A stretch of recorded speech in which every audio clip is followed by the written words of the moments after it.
Hoy vamos a meternos de lleno en un tema que puede resultar, bueno, bastante abrumador, las crisis de angustia. La idea es desgranarlas para entenderlas de una forma mucho más clara y, sobre todo, manejable. Esa sensación, esa ola de miedo repentino que parece salir de la nada, es algo que muchísima gente ha experimentado. Y la verdad es que es una experiencia que puede ser increíblemente aterradora y que a menudo hace que quien la sufre se sienta en completa soledad. Y fijaos, aunque pueda parecer algo muy raro o un episodio aislado, la realidad es que es sorprendentemente común. Estamos hablando de que un 11% de los adultos lo experimenta cada año. Un 11% no es una cifra pequeña, para nada. Pues bien, a esto es a lo que llamamos crisis de angustia, o como también se les conoce, ataques de pánico. Y aquí está la clave de todo. Entenderlas, saber qué son de verdad es el primerísimo paso para poder manejarlas. Así que venga, vamos a empezar por el principio. Vale, primera sección. ¿Qué es exactamente una crisis de angustia? Vamos a definir qué es lo que pasa en el cuerpo y en la mente cuando aparece de repente ese miedo tan intenso. A ver, la definición clínica lo deja muy claro. Hablamos de un periodo breve de un malestar, ansiedad o miedo extremos. Y lo más importante, que empieza de golpe, súbitamente. No es algo que va creciendo poco a poco, no. Es una explosión repentina y súper abrumadora, con síntomas físicos y emocionales muy, muy intensos. Y ojo, antes de seguir y ver los síntomas, hay algo que tiene que quedar clarísimo, y es esto que leemos aquí. Aunque se sienta como si algo terrible estuviera pasando, con dolor en el pecho, sin poder respirar, aunque se sienta como una auténtica catástrofe, las crisis de angustia no son físicamente peligrosas. Es una paradoja, pero es la realidad.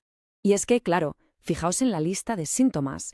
Palpitaciones, sudoración, temblores, la sensación de que te ahogas, dolor en el pecho.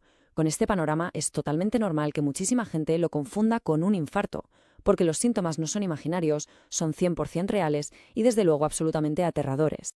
Bien, vamos con la segunda parte, el círculo de la ansiedad, porque cómo algo que es un evento aislado puede acabar convirtiéndose en un problema que no se va, en algo persistente. Vamos a verlo.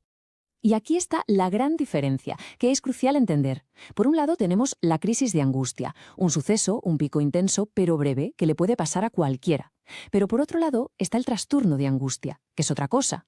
Ahí ya hablamos de crisis que se repiten, y lo que es peor, de una preocupación constante, un miedo atroz a que vuelva a pasar. Y ese miedo es lo que cambia por completo la vida de una persona. Es que es un círculo vicioso, una pescadilla que se muerde la cola, literalmente. Primero ocurre una crisis de la nada, que provoca un miedo terrible. Luego, claro, se empieza a tener otra. Así que, ¿qué pasa? Se empiezan a evitar sitios o situaciones que se asocian con esa primera vez. Y ¡zas! Ahí es cuando ese patrón de miedo y evitación se instala y se convierte en lo que llamamos trastorno de angustia. Y de hecho esto lo vemos muy claro en las cifras. Recordad el 11% que sufre una crisis al año. Bueno, pues de toda esa gente, solo entre un 2 y un 3% acaba desarrollando el trastorno completo. O sea, que tener una crisis no significa, ni mucho menos, que se vaya a desarrollar el trastorno. Vale, llegamos a la tercera parte, el diagnóstico. ¿Cómo saben los profesionales si lo que una persona está viviendo es efectivamente esta condición? Bueno, pues lo primerísimo de todo, y esto es fundamental, es descartar otras cosas.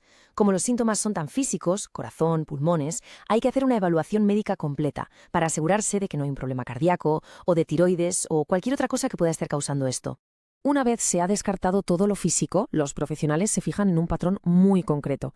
No basta con tener crisis que se repiten, tiene que haber algo más, esa preocupación constante por si va a volver a pasar, o directamente cambios importantes en el día a día para evitar las situaciones que dan miedo. Y esto tiene que durar como mínimo un mes. Y ahora, la parte más importante, la cuarta, los tratamientos. Porque aquí vienen las buenas noticias. Esto se puede tratar. Y muy bien, además. El camino para recuperarse está muy estudiado y es muy eficaz. Uno de los pilares del tratamiento suele ser la medicación. Por lo general se usan dos tipos de fármacos. Los antidepresivos, como los ISRS, son la opción número 1 a largo plazo, porque funcionan bien y tienen menos pegas. Luego están los ansiolíticos, como las benzodiazepinas, que son de acción muy rápida, un salvavidas en el momento, pero tienen riesgo de dependencia, así que se usan con más cuidado. Pero ojo, la medicación es solo una pata de la mesa. La otra, que es igual de importante o incluso más, es la psicoterapia. Y aquí la reina es la terapia cognitivo-conductual, la TCC, que ha demostrado ser súper eficaz para esto. ¿Y cómo funciona exactamente la TCC?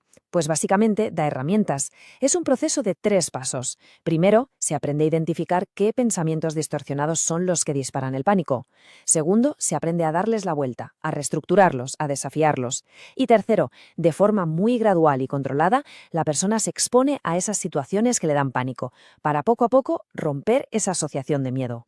Y además de la medicación y la TCC, que son la base, hay un montón de herramientas más que ayudan un montón.